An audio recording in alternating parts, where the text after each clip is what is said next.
नमस्कार दर्शकों। आज का दिन हम सभी के लिए बहुत ही ज़्यादा दुख भरा दिन है क्योंकि हमारे देश के पूर्व प्रधानमंत्री मनमोहन सिंह का निधन हो गया है। आपको बता दें कि उनकी तबीयत खराब होने के चलते कल इसका ऐलान हो गया कि मनमोहन सिंह का निधन हो चुका है। अब जिस तरीके से उनका निधन हुआ है तो सभी यहाँ पर शोक व्यक्त करते हुए नज़र आ रहे हैं और कहीं न कहीं पूरे देश ने एक ऐसे प्रधानमंत्री, एक ऐसे वित्त मंत्री को खो दिया है जिसको जीवन भर कभी भूला नहीं जा सकता है। आज उनको लेकर ही हम बातचीत करेंगे, अपने सहयोगियों से चर्चा करेंगे। मेरे साथ तनुज मौजूद हैं और दूसरी तरफ मेरे साथ केशव जी मौजूद हैं। क्या लगता है कि जिस तरीके से मनमोहन सिंह का निधन हो गया है, तो ऐसे में अब जो आने वाली जनरेशन है, जो आने वाली पीढ़ी है, वो किस रूप में उन्हें याद करती हुई नज़र आएगी? क्योंकि उन्होंने देश में कई ऐसे बड़े कार्य किए हैं, जिसको लेकर ना हम देश की बात करें, अगर हम विदेश की बात करें, तो चर्चाओं में बने रहे हैं वो। उनके कार्य इस तरीके से थे कि कोई भी नहीं भूल सकता उन्हें। जी बिल्कुल शालिनी, देखिए यहाँ पर एक बात कहूँगा, जो बात संसद के अंदर मनमोहन सिंह जी बोलते नजर आए थे। उन्होंने बात कहा था कि कुछ बात है कि हस्ती मिटती नहीं हमारी, सदियों राह है दुश्मन दोरे जमा हमारा। ऐसे में देखिए साफ यहाँ पर दिखाई दे रहा है कि जिस तरह से मनमोहन सिंह जी हम सभी को छोड़कर जा चुके हैं, लेकिन जो काम उन्होंने हमारे देश के लिए करे, हम लोगों के लिए करे, वो काम हमारे से कभी दूर नहीं जाएंगे। उन्हीं कामों के रूप में, उन्हीं कार्यों के रूप में हमेशा मनमोहन सिंह जी हमारे साथ हैं। देखिए अगर हकीकत में बताऊं, अगर भारत अपने पैरों पर खड़ा हुआ तो सिर्फ और सिर्फ मनमोहन सिंह की वजह से खड़ा हुआ। भारत के पास 15 दिनों का पैसा बचा था, बजट बिल्कुल बिगड़ चुका था, भारत की अर्थव्यवस्था बिल्कुल नीचे गिर चुकी थी। स्थिति ये हो गई थी कि ऐलान हो चुका था कि अब भारत के पास सिर्फ और सिर्फ 15 दिन का पैसा बचा है। भारत आगे कैसे सरवाइव करेगा? वित्त मंत्री थे मनमोहन सिंह जी, और भाई उनको बड़ी जिम्मेदारी निभानी थी कि आखिरकार कैसे देश को निकाला जाए।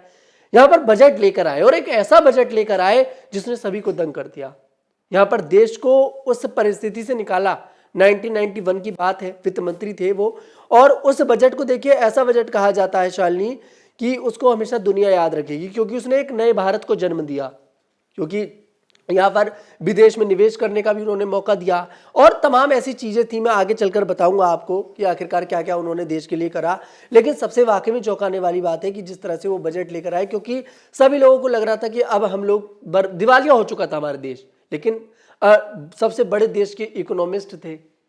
तो यहाँ पर जिस तरह से उन्होंने देश को निकाला, हम तो उन्हें इसी रूप में याद करते रहेंगे कि अगर हम कहें, सच्चाई यह है कि हमारे देश के अगर दूसरे पिता उनको बोला जाए तो गलत नहीं होगा, क्योंकि दोबारा देश को उन्होंने बनाया था और जिस तरह से देश को उभारा था। हाँ, इसीलिए तनुज, जब प्रधानमंत्री नरेंद्र मोदी ने अपने कार्यकाल की पहली शपथ ली थी, तभी वो प्रधानमंत्री नरेंद्र मोदी के कान में कुछ कहते हुए गए थे।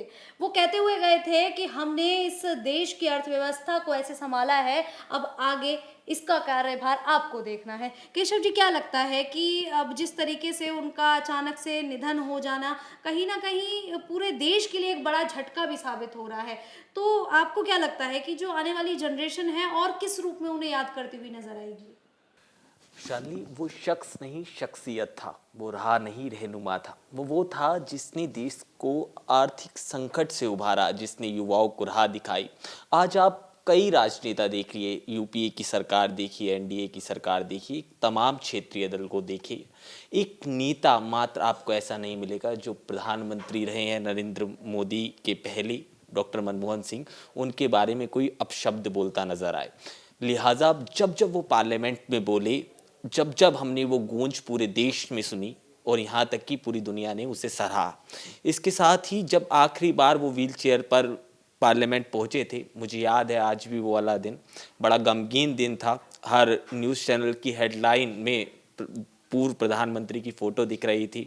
प्रधानमंत्री नरेंद्र मोदी जो मौजूद आए, उन्होंने आभार व्यक्त करा था। राज्यसभा के चुनाव थे और उसमें वोटिंग के लिए जो पूर्व प्रधानमंत्री थे डॉक्टर मनमोहन सिंह आए थे पार्लियामेंट में। पुराने वाला वो पार्लियामेंट था और हर कोई टेबल थपथपाकर अभिवादन कर रहा था पूर्व प्रधानमंत्री डॉक्टर मनमोहन सिंह का। डॉक्टर साहब उसके ऊपर दुनिया भर की तमाम किताबें आपको लिखी मिलेंगी, मगर जो सबसे ज़्यादा मशहूर किताब है दी एक्सीडेंटल प्राइम मिनिस्टर, उसकी आपने एक फिल्म भी अभी हाल ही में देखी जो संजय बारू ने लिखी है, जो ओएसडी रहे हैं और पीएमओ में काम करते थे। उन्होंने तमाम यूपीए सरकार की वो तमाम सारी चीज़ें उस किताब में उतारी हैं जो कभी भी कैमरे पर सामने नहीं आ पाई। जब जिस तरह के संबंध सोनिया गांधी से रहे हैं डॉक्टर मनमोहन सिंह के जब कार्यकाल था यूपीए का, और उससे पहले जब पीवी नरसिम्हा साहब की बात करें, उस कार्यकाल में उन्हें वित्त मंत्रालय दिया गया, जिस तरह से उन्हें गवर्नर नियुक्त किया गया था, तमाम अर्थव्यवस्था की बात करेंगे तो डॉक्टर मनमोहन सिंह का नाम ज़रूर आएगा। जब जब देश में आर्थिक संकट आएगा, जब जब हमें प्रधानमंत्री जो रहे हैं डॉक्टर साहब की याद ज़रूर आएगी। जब जब हम किसी आपदा में फंसेंगे, जब जब हम उस प्रधानमंत्री को याद करेंगे, और जब जब कोई खुशी जाहिर होगी और देश जब जब कोई धन से रिलेटेड खुशियां मनाएगा, तब तब डॉक्टर साहब हमारी यादों में ज़िंदा रहेंगे। आज बेशक वो हमारे बीच में नहीं है, वो आज भी हमारे दिलों में ज़िंदा हैं। हर कोई युवा, हर कोई बुजुर्ग, हर कोई महिला अपने अपने शब्दों में डॉक्टर साहब को श्रद्धांजलि दे रही है। डॉक्टर साहब की 3 बेटियों का जिक्र करें तो उनके भी जो माहौल है पूरा गमगीन है। बेशक डॉक्टर साहब, क्योंकि शालिनी हमारे तौर तरीक़ों में कहा जाता है कि डॉक्टर साहब अपनी पूरी उम्र जी के गए, लिहाजा एक बड़ा मतलब 9 दशक उन्होंने इस धरती को दिए, और उनका शुरुआत ही दे लीजिए, क्योंकि अब तो जिस जगह उनका जन्म हुआ वो पाकिस्तान में पड़ता है, वो पंजाब का हिस्सा पाकिस्तान में चला गया, मगर जिस तरीके से उनका जो अभूतपूर्व योगदान इस देश के लिए रहा है वो अकल्पनीय है, अविश्वसनीय है, अद्भुत है, और उसकी जितनी प्रशंसा की जाए वो कम है, क्योंकि डॉक्टर साहब ने जो कुछ इस देश को दिया वो अनमोल है, उसकी जितनी प्रशंसा की जाए वो कम है। आप वाजपेयी जी की बात कर लीजिए, आप उस तालमेल को देखेंगे जब न्यूक्लियर डील के लिए, जैसा तरुण बता रहे हैं, यूएस से वो मामला था पूरा, और उसके लिए जब कैबिनेट की मीटिंग हुई तो कोई भी पक्ष में नज़र नहीं आता था, लिहाजा एक बैठक बुलाई जाती है, वाजपेयी साहब खुद पहुंचते हैं और वाजपेयी साहब से उसकी राय मांगी जाती है। वो फिल्म में, वो तस्वीरों में आप देखेंगे तो वाजपेयी साहब हल्के से मुस्कुरा देते हैं। इसके साथ ही यूपी के अमरनाथ की बात कर लीजिए, जब वो पहुंचते हैं और जब बात होती है तो उसकी जो सलाह ली जाती है न्यूक्लियर पर, वो एपीजे अब्दुल कलाम साहब की ली जाती है। तो ये 2 राजनेता ऐसे रहे यूपीए सरकार में, एक राष्ट्रपति की बात करें या प्रधानमंत्री की बात करें, जिन्होंने अपना एक रुतबा कायम करा, जिनको हर राजनेता ने बढ़ चढ़ कर सराहा। आप कह लीजिए सोनिया गांधी ने भी जितने भी आर्थिक मामले हैं सब पर सलाह ली। राहुल गांधी तो उस समय बड़े छोटे हुआ करते थे। राजीव गांधी के साथ एक लंबा दौर जो प्रधानमंत्री रहे हैं डॉक्टर मनमोहन सिंह, उन्होंने बिताया है। आपको याद होगा जब प्रधानमंत्री हुआ करते थे राजीव गांधी, तो उनके सलाहकार, जो आर्थिक सलाहकार थे, वो डॉक्टर मनमोहन सिंह ही थे। पीवी नरसिम्हा राव जब बने तो वो वित्त मंत्रालय में ले आए।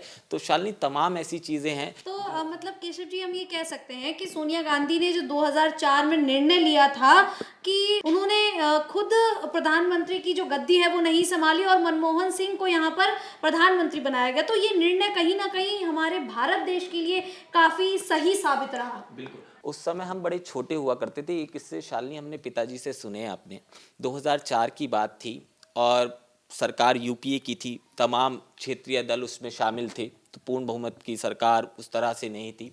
हर कोई व्यक्ति चाहता था कि सोनिया गांधी उस समय चेयरपर्सन हुआ करती थी और वो प्रधानमंत्री के पद पर बैठें, मगर विपक्ष का ये हवाला था कि वो विदेशी हैं और उनको तमाम तरह के आरोप लगाए थे। अब नए नए नेता आप कैबिनेट में देखते हैं, अब तो बड़ा पद पा चुके हैं, उस समय ये युवा नेता हुआ करते थे जो आप कैबिनेट में आज देखते हैं। तो ये इनकी जो वाणी थी, भाषा शैली थी यूपीए सरकार को लेकर, बड़े तीखे लहजे में, तंज लहजे में ये सरकार पर निशाना साधते थे। आज तो उस तरह से बोलबाला कम हो गया है, पहले तो बड़ी ज़बरदस्त तरह से लोग अपनी बात को रखा करते थे, मीडिया भी बड़ी ज़बरदस्त तरह से चलाया करती थी सारी चीज़ों को। तो सोनिया गांधी के पास विकल्प नहीं था और उस समय कई बैठकों का दौर चला और जहाँ तक बताते हैं कई लोग राजी थे सोनिया गांधी के नाम पर, मगर जो लेफ्ट था, आप येचुरी की बात कर लें या तमाम दूसरे नेता की बात कर लें, तो ये लेफ्ट वाला धड़ा था, ये कहीं ना कहीं अपने पैर खींचने की तरफ आ रहा था। तो अंदर से खबरें मिलती हैं यूपीए सरकार को कि जो अगर हम सोनिया गांधी को बनाते हैं तो ज़्यादा लंबे वक्त तक सरकार नहीं टिक सकती। ऐसे में यूपीए की चेयरपर्सन को एक तलाश थी एक ऐसे नाम की जिस पर सब बड़ी बखूबी तरह से एग्री हो जाएं और ऐसा कोई उनमें खामी कोई ढूंढ ही ना पाए। उसके बाद बड़ी तलाश होती है, सारी चीज़ें होती हैं और फिर एक बैठक बुलाई जाती है यूपीए की, और उसमें सोनिया गांधी एक नाम अनाउंस करती हैं कि देश के प्रधानमंत्री जो अगले होंगे वो होंगे सरदार मनमोहन सिंह। डॉक्टर साहब का नाम आता है और उस समय मतलब बड़ा दिलचस्प माहौल था। मतलब पूरे देश में वो खबर बड़ी तेजी के साथ फैलती थी और मतलब चुनिंदा कुछ अखबार होते थे, चुनिंदा चैनल होते थे। उस समय ये यूट्यूब वगैरह तो था नहीं, आज तो हम फटाक से बैठ के सारी चीज़ें फटाफट बोल देते हैं। उस समय जब ये खबर आई तो सब में एक मतलब उमंग सी फैल गई। हमने सबको एक जाना पहचाना नाम था डॉक्टर साहब का, मगर वो प्रधानमंत्री के लिए मतलब कोई भी व्यक्ति सर्टिफिकेशन में नहीं था कि इनका नाम भी आ जाएगा। जैसा आजकल बीजेपी देती है ना एकदम नया नाम कहीं से भी निकाल के लाती है, तो ये कांग्रेस वाली देन है। उस समय ऐसे ही डॉक्टर साहब का नाम सामने आया और डॉक्टर साहब का नाम सामने के आने के बाद सब शॉक्ड थे। मगर जो लेफ्ट वाला धड़ा था, जो खामियां ढूंढ रहा था सरकार में कि हम इन चीज़ों को सोनिया गांधी को लेके ये करेंगे, राहुल गांधी को लेके ये करेंगे, मगर जब डॉक्टर साहब का नाम यूपीए ने दिया तो सब मौन थे, किसी के पास कोई शब्द नहीं थे। क्योंकि जिस तरह का उनका स्वभाव था, उन्हें ये मान लीजिए जितना यूपीए पसंद करता था उससे ज्यादा एनडीए पसंद करता था, उससे ज्यादा दूसरे नेता जो विरोधी उन्हें प्रेम करते थे। वाजपेयी साहब के साथ उनकी बॉन्डिंग देखेंगे तो हाथ पकड़ के चलते हुए मतलब जो आप केमिस्ट्री देखेंगे वाजपेयी साहब और डॉक्टर साहब की बड़ी अद्भुत है। ऐसी आप प्रधानमंत्री नरेंद्र मोदी को ले लीजिए, आप नरेंद्र मोदी हमेशा आपको जब भी जो भी तस्वीर आप देखेंगे डॉक्टर साहब के साथ प्रधानमंत्री नरेंद्र मोदी की, उसमें आपको प्रधानमंत्री का सर झुका हुआ मिलेगा। तो वो आदत सत्कार ये पुराने समय से चलते हुए आ रहे हैं। एक प्रोटोकॉल था, जिस तरह जब सरदार जी पीएम हुआ करते थे तो एक सारी चीजें थी, वो आपको किताबों में मिलेगा। जब आप उनकी कहानियां पढ़ेंगे, जिस तरह की वो अर्थशास्त्र वाली बात तनुज ने बताई, उसका भी एक अलग किस्सा है। क्योंकि उस समय सचिव भी रहे हैं, उसके बाद गवर्नर भी बने हैं, तमाम पद हैं जो उनकी झोली में सरकार ने डाले हैं और कभी भी उन्होंने खुद से कोई इनिशिएटिव नहीं लिया। वो मात्र ऐसे शालिनी ऐसे राजनेता रहे जिन्होंने खुद कोई पद की लालसा ही नहीं रखी। उन्हें पद उनकी झोली में आकर गिरे। और दूसरी बार जब उन्हें प्रधानमंत्री के लिए नाम अनाउंस हुआ, उस समय भी बताते हैं कि वो मूड में नहीं थे। ऐसे उनके जो साथ के लोग हैं, चाहे उनके ओएसडी हो, पीएमओ में काम कर रहे और लोगों, तो उस समय वो राजी नहीं थे। क्योंकि जिस तरह से उनकी कार्यशैली चली, उसके बाद जो हमने घोटाले देखे, उनका नाम लिप्त उसमें हुआ, तो उससे अंदर ही अंदर बड़े आहत थे वो। जब 2G वाला मामला आया और सरकार पर दुनिया भर के सवाल निशान उठे और मनमोहन सिंह का खुद नाम सामने आया, बेशक वो आज आपको कहीं भी दिखाई नहीं देगा, ना तो किसी हेडलाइन में दिखाई देगा बेशक। और मेरे ख्याल से हम लोग ही उस पर चर्चा कर रहे होंगे, 2G वाले मामले पर कोई चर्चा भी नहीं होती होगी। मगर जिस तरह से धूमिल किया गया डॉक्टर साहब का नाम, तो डॉक्टर साहब बड़े आहत हुए शालिनी उससे। शालिनी, मैं बताऊंगा यहाँ पर, मुझे ऐसा लगता है मनमोहन जी के लिए इसलिए भी याद किया जाएगा, वो तो कहा करते थे कि भाई मुझे तो BMW नहीं चाहिए, मुझे तो मेरी मारुति 800 चाहिए। उनके जो बॉडीगार्ड थे उन्होंने श्रद्धांजलि दी, उन्होंने एक किस्सा भी बताया कि उन्होंने कहा कि मुझे जो बड़ी बड़ी गाड़ियां हैं मुझे नहीं भाती हैं। आजकल के नेता तो वोटों के लिए कहकर चले जाते हैं, लेकिन डॉक्टर मनमोहन जी की ये हकीकत रही कि उन्हें बड़ी बड़ी गाड़ियां जो थी नहीं भाती थी। हालांकि सुरक्षा के पर्पज से देखिए लेनी पड़ती है एक प्रधानमंत्री को। उन्होंने कहा कि भाई मुझे तो मेरी मारुति 800 वाली जो गड्डी है मुझे तो वही चाहिए। और देखिए देश के लिए उन्होंने बहुत कुछ दिया। वहीं 2005 में उन्होंने दिया, बिल्कुल ये बात तो है जी। लेकिन वो सिखों के कुछ ज्यादा ही खास रहे अगर देखिए देखा जाए। सिख बिल्कुल बिल्कुल, क्योंकि जो सिख समूह था, जो समुदाय था, वो उन्हें बहुत ज्यादा पसंद करता। जब 84 के दंगे में हुए थे उस समय भी कोई भी नेता सामने संसद में आकर खुद से माफी नहीं देखिए मांगता मैं है। बताऊं, इसके पीछे भी पूरी एक कहानी है। अगर केशव मेरी बात से एग्री हो जाए यहाँ पर, क्योंकि मुझे देखिए इतना इतिहास का नहीं हो, पर मुझे ऐसा लगता है कि उस समय पे देखिए इंदिरा गांधी जी की मृत्यु हुई थी और उसमें एक सरदार बॉडीगार्ड का देखिए नाम निकलता सामने आया। तो कहीं ना कहीं डॉक्टर मनमोहन जी को प्रधानमंत्री की गद्दी तक पहुंचाना एक कांग्रेस की यहाँ पर ये भी रणनीति हो सकती है, लेकिन जरूर उसके पीछे कोई ऐसा वो वजह नहीं दिखाई दी। लेकिन सिख समुदाय को खुश करने के लिए देखिए बिल्कुल जो मनमोहन जी थे वो खुद एक सिख समुदाय से आते थे, तो कहीं ना कहीं बिल्कुल आपकी बात सही है। सिख समुदाय जो तो पसंद करता था, और सिर्फ सिख समुदाय नहीं, मुझे ऐसा लगता है कि पूरा देश यहाँ पर मनमोहन जी के लिए पसंद करता था। देश नहीं, आज देखिए जब उनकी निधन की खबर ये फैली आज देश में विदेशों में, तो देखिए आते ना विदेशों से उनके लिए आज यहाँ पर श्रद्धांजलि दी जा रही है। तमाम देश के पूर्व राष्ट्रपति हैं, पूर्व पीएम जो उन्हें श्रद्धांजलि अर्पित करते नजर आ रहे हैं। और मुझे पाकिस्तान के जो प्रधानमंत्री थे पूर्व, उनका एक बयान यहाँ पर याद आ गया। उन्होंने हमारे देश के जो पूर्व प्रधानमंत्री डॉक्टर मनमोहन जी, उनके लिए देहाती औरत बोला था, और ये बहुत गलत शब्द थे। जब प्रधानमंत्री मोदी जो है वो गुजरात के मुख्यमंत्री हुआ करते थे, तब उन्होंने बोला था उन्हें कि नवाज शरीफ की यहाँ पर औकात क्या है, वो हमारे देश के प्रधानमंत्री के लिए आखिरकार ऐसे शब्दों का कैसे इस्तेमाल कर सकते हैं। वो यहाँ के आवाम की, यहाँ की जनता के चुने हुए प्रधानमंत्री हैं, और आप उनके लिए ऐसे शब्दों का इस्तेमाल कर रहे हैं। लेकिन उस टाइम पर भी जो मनमोहन सिंह जी थे, प्रधानमंत्री थे, लेकिन उन्होंने गुस्सा तो उनके चेहरे पर कभी देखने को ही नहीं मिला। केशव भी इस बात को मानेंगे, हमेशा बहुत शांति के साथ वो रहे, बिल्कुल चुप, कम बोलते थे। और सबसे अच्छी बात मुझे उनकी ये लगती थी, हाँ, मुझे सबसे अच्छी बात ये लगती थी, मैं आजकल का दौर देख रहा हूँ, केशव को भी पता होगा, जिस तरह से अब प्रधानमंत्री मोदी हैं, मैं बिल्कुल खुलकर नाम लूंगा, उसमें कोई बात नहीं है, विदेश जाते हैं, लेकिन हमारे देश में प्रेस कॉन्फ्रेंस नहीं करते प्रधानमंत्री। लेकिन डॉक्टर मनमोहन सिंह को याद किया जाता है प्रेस कॉन्फ्रेंस के लिए, पत्रकार याद करते हैं प्रेस कॉन्फ्रेंस के लिए। जब विदेश की यात्रा करते थे, भारत लौटते थे, प्रेस कॉन्फ्रेंस करते थे और एक छोटे से छोटे पत्रकार के सवाल का जवाब दिया करते थे। हम ये कह सकते हैं कि बहुत कम बोलते थे, बहुत धीरे बोलते थे, लेकिन बिल्कुल सटीक बोलते थे और बिल्कुल कायदे वाली बात बोलते थे, और जो सवालों के जवाब होते थे बिल्कुल सही देते नजर आते थे। मतलब यहाँ पर जनता तक अपनी बात पहुंचाने का काम करते थे मीडिया के द्वारा।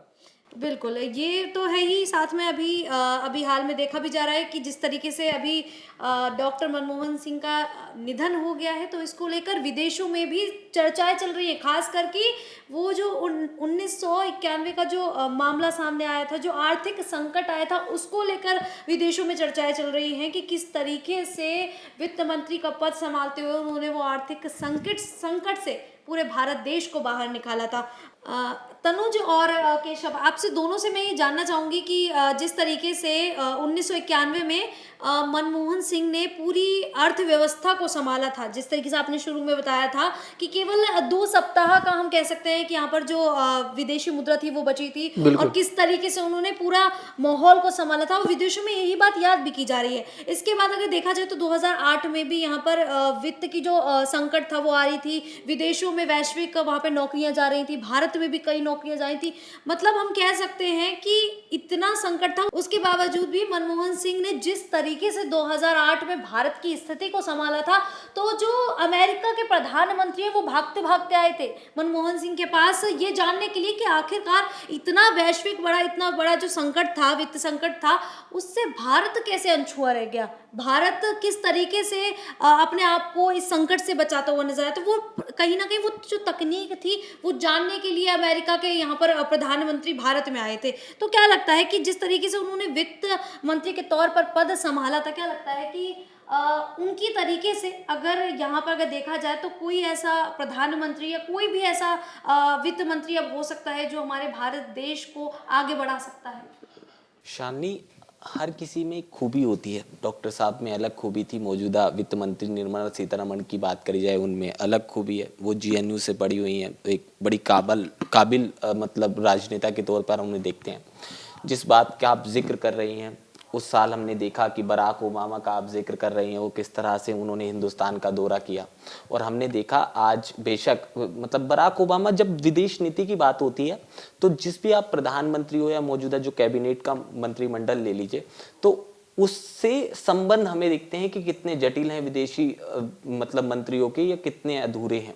तो बेशक अभी मौजूदा NDA की सरकार हमें दिख रही है, तो हमने देखा है प्रधानमंत्री नरेंद्र मोदी को जिस तरह से वो ट्रम्प से हाथ मिलाते हैं, जिस गर्मजोशी के साथ दूसरे राजनेता और जो विदेशी राजनेता है उनके साथ मिलते हैं, तमाम राजनेता हिंदुस्तान आते हैं। तो ऐसा शालिनी पहली बार तो हो नहीं रहा है हिंदुस्तान में। इससे पहले भी हमने देखा है, जब UPA की सरकार थी, जब बराक ओबामा खुद आए थे, और हमने यही वाले मौजूदा प्रधानमंत्री का देखा है कि अमेरिका ने किस तरह से इनका वीज़ा कैंसिल कर दिया था जब ये गुजरात के हुआ करते थे मुख्यमंत्री। तो अब बात आ जाते हैं दोबारा उस पर।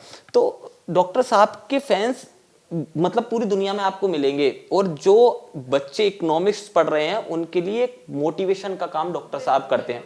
अगर आपने 11वीं क्लास में इकोनॉमिक्स लिए है और आपके पास कॉमर्स है, तो आप डॉक्टर साहब को एक चैप्टर जरूर आप पढ़ेंगे और उनका नाम जरूर आपके जहन में होगा। तो ये होती है बात। और उस समय की बात है जब आर्थिक संकट से पूरा विश्व जूझ रहा था, सारी चीज़ें थी। बराक ओबामा वहाँ के तत्कालीन कह लीजिए राष्ट्रपति हुआ करते थे और अपने आप में बड़ा नाम था। और उनकी वाइफ मिशेल वो अभी हाल ही में भी आए और हमने देखा 26 जनवरी का भी हिस्सा बने थे। प्रधानमंत्री नरेंद्र मोदी ने इस्तकबाल किया था उनका। तो उससे पहले भी वो भारत आए हैं। प्रधानमंत्री उस समय डॉक्टर साहब हुआ करते थे, डॉक्टर साहब की नेतृत्व में उन्हें बुलाया गया था हिंदुस्तान। तो डॉक्टर साहब का जो बलिदान है अर्थव्यवस्था के लिए वो अछूत है। उसका तो जिक्र करें हम 3 घंटे बैठ के इन चीज़ों पर वार्ता कर लें तो भी मेरे ख्याल से 2-4 पॉइंट छूट ही जाएगा। अब बात आते हैं, क्योंकि आप जब इकोनॉमिक्स की बात कर रही हैं, सारी चीज़ें कर रही हैं और उनके प्रधानमंत्री पद का जिक्र कर रही हैं, तो वो और उन्होंने तनुज ने प्रेस कॉन्फ्रेंस का जिक्र किया है। इससे मुझे एक छोटा सा किस्सा याद आता है। ये संजय बारू की किताब में मिलता है। ये मैंने पता नहीं मेरे ख्याल से पढ़ी होगी 3-4 साल पहले। तो बताते हैं वो अपनी किताब में कि डॉक्टर साहब ना कैमरा कॉन्शियस थे। उसे कैमरा कॉन्शियस कहते हैं ना, जो मतलब कैमरे से डरते हैं। तो क्या हुआ कि 26 जनवरी के लिए और 15 अगस्त के लिए आप एक जो भी प्रधानमंत्री होता है वो अपना एक मैसेज रिकॉर्ड करता है और वो पूरे देश में फ्लैश होता है, वो डीडी न्यूज़ पर टेलीकास्ट होता है। तो बात आई कि आपको लिखना है और आपको कैमरे के सामने बोलना है। तो संजय बारू ने एक स्क्रिप्ट प्रधानमंत्री को लिख कर दे दी पीएमओ में।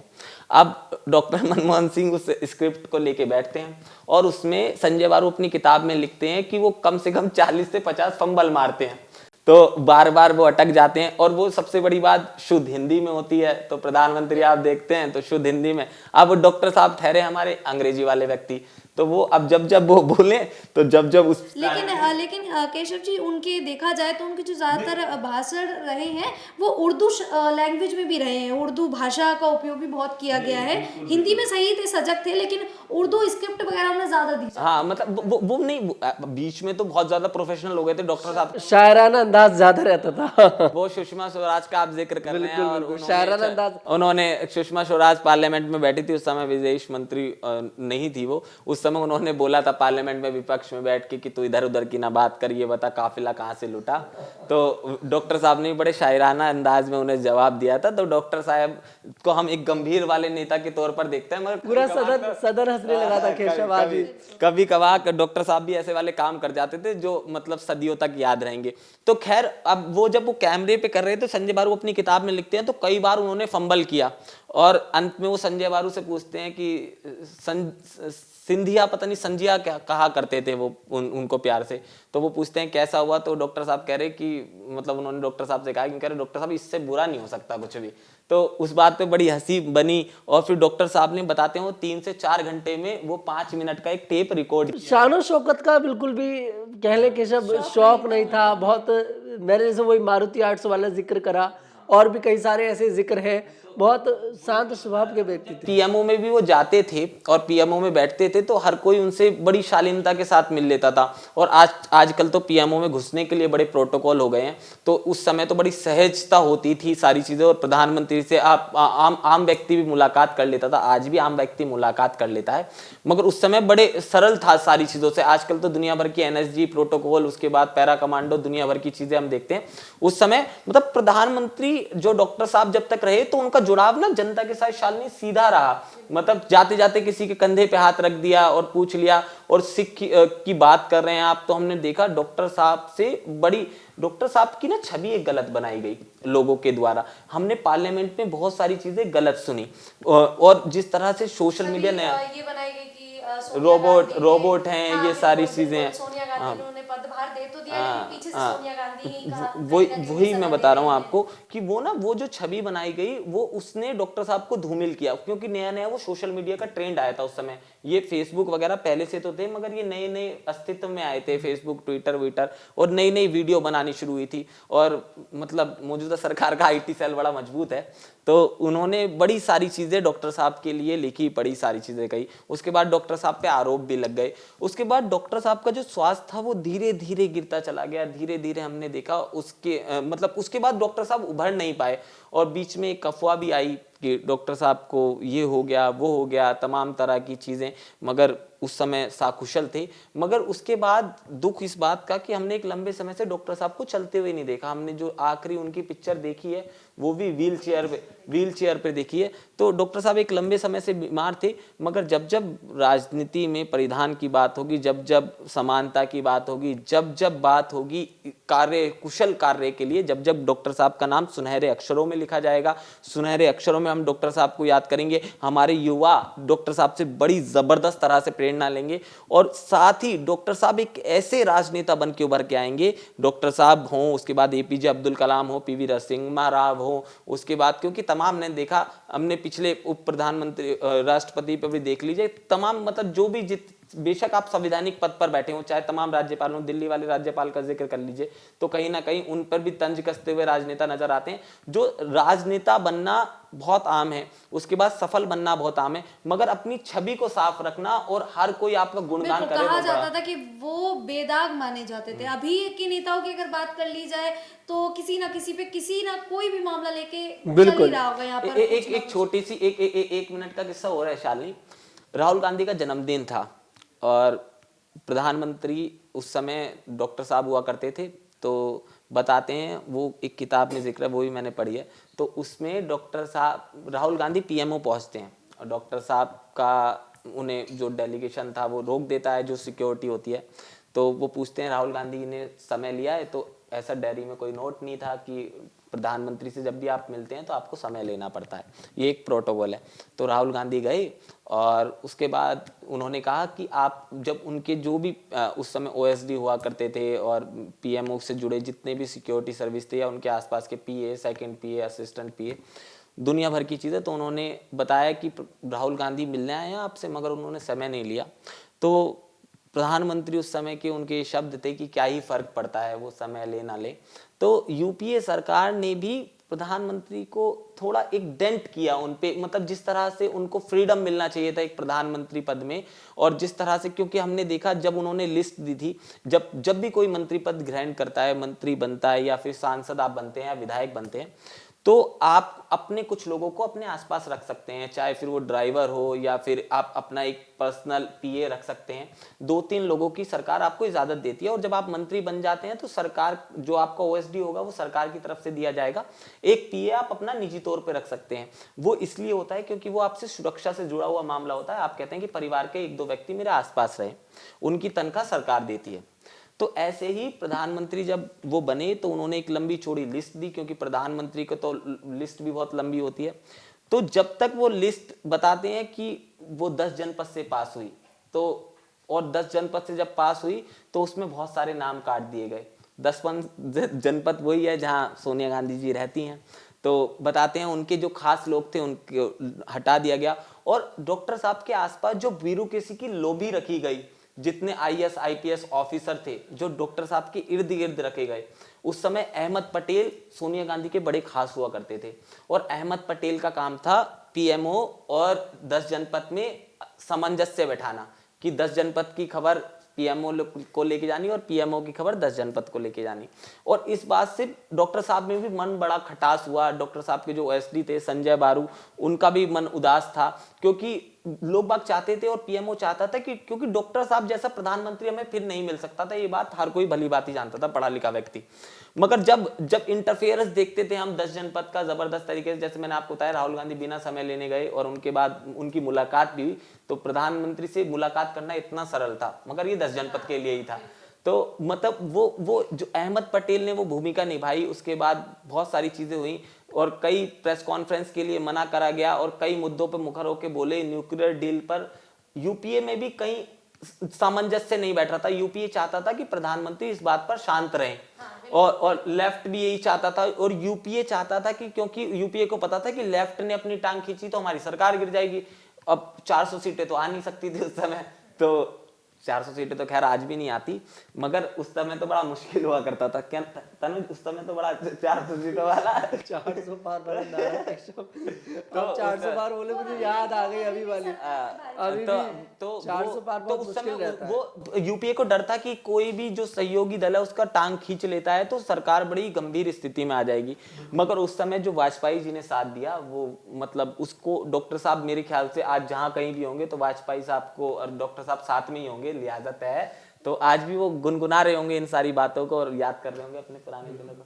तनुज, आखिरी सवाल रहेगा आपसे कि देखिए यहाँ पर अगर योजनाओं की बात की जाए तो मनमोहन सिंह ने आम व्यक्ति के लिए कई ऐसी योजनाएं निकाली जिससे बिल्कुल। आम व्यक्ति जो है उसका पूरा लाभ उठा सके और कहीं ना कहीं उन्हें वो चीज़ें मिल सके जिसके वो हकदार हैं। अगर यहाँ पर हम कुछ योजनाओं की बात कर लें तो आप बताइए कि ऐसी कौन सी योजना रही जिसपे लोगों का बहुत ज़्यादा लोगों को फ़ायदा मिला है। देखिए, वैसे तो बहुत सारी योजनाएं रहीं जो वो लेकर आए, जिन्होंने देश में सुधार पैदा किया, लेकिन मनरेगा का जिक्र सबसे ज़्यादा किया जाता है। 2005 में मनरेगा लेकर आए, क्योंकि उसका सबसे बड़ा जो सुधार देखने को मिला वो गांव के अंदर देखने को मिला।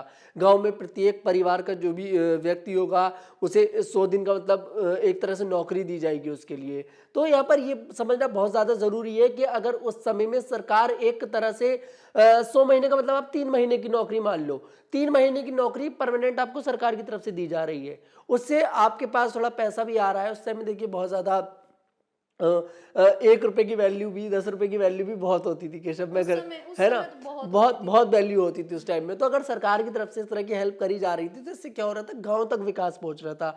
और वाकई में आज भी देखिए मनमोहन सिंह जी का निधन हुआ है तो गांव गांव में इस बात का बहुत सभी को दुख है, पूरे देश को। गांव के लोग भी कह रहे होंगे कि भाई देखिए, मनरेगा का जिक्र अगर सबसे अच्छे से कोई समझ सकता है तो गांव का व्यक्ति ही समझ सकता है कि मनरेगा की हमारे देश को कितनी जरूरत थी और जिस तरह से वो लेकर आए थे उस योजना को, उसने कितनी हेल्प गांव के लोगों की करी और इस देश की करी। डॉक्टर मनमोहन जी की पूरी कहानी को अगर हम सुनने के लिए बैठेंगे तो शायद समय भी कम पड़ जाएगा और जिस तरह से अब उनका अचानक से निधन हो गया सबके लिए बहुत ज़्यादा दुख की बात है, लेकिन वो कहीं ना कहीं हम सभी के दिलों में अभी भी जीवित हैं और हमेशा रहेंगे और हमेशा उन्हें वो 1991 वाला जो संकट आया था उसको लेकर तो खासकर कि पूरे विदेश भर में उन्हें याद किया जाएगा। अब इस माहौल में जो पूरा देश है उन्हें श्रद्धांजलि देता हुआ नजर आ रहा है और हम भी उन्हें श्रद्धांजलि देते हैं। तब तक के लिए आप देखते रहिए द न्यूज़ 15।